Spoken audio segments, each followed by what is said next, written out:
আপু বাড়ি আসলে যে ব্যাগের মধ্যে কি এনেছে, ছোট বাচ্চাদের মতো হাতে রান্না আমার অভ্যাস। তো তোমরা কে কে করো আমার মতো?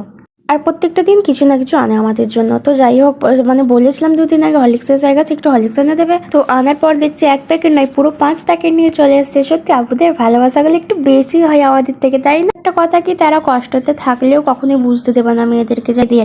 আর যতই বিজি থাকুক না কেন, আপুদের যেই ছোটখাটো জিনিসগুলো মনে রাখে না, এটাই অনেক। অনেকজন তো মধ্যে আমাদেরকে কিছু বলে দেখো আমি এক্ষুনি ভুলে যাই, বাট আমাদের মানে আব্বুগুলো না এরকমই হয় যে এত কাজের মধ্যে বিজি থাকলে যে জিনিসটা কখন আসবে, কখন নিয়ে আসতে হবে, সেটা না আপুদের ঠিক মাথায় রাখি, কারণ তারা আব্বু সব জিনিসটাই তাদেরকে হ্যান্ডেল করতে হবে।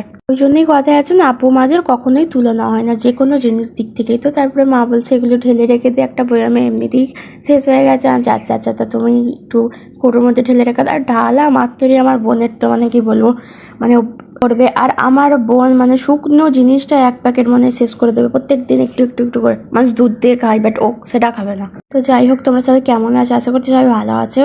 আপু মারাদেরকে সব সময় স্যালুট এটাই জানাবো যে তার জন্য সব সময় ভালো থাকুক, তোমাদের হোক আমাদের হোক। তারপরে এদিকে আমার মা মনের সুখে ঢালছে। মাও খুব বাচ্চাদের মতো শুকনো জিনিসগুলো খেতে ভালোবাসে।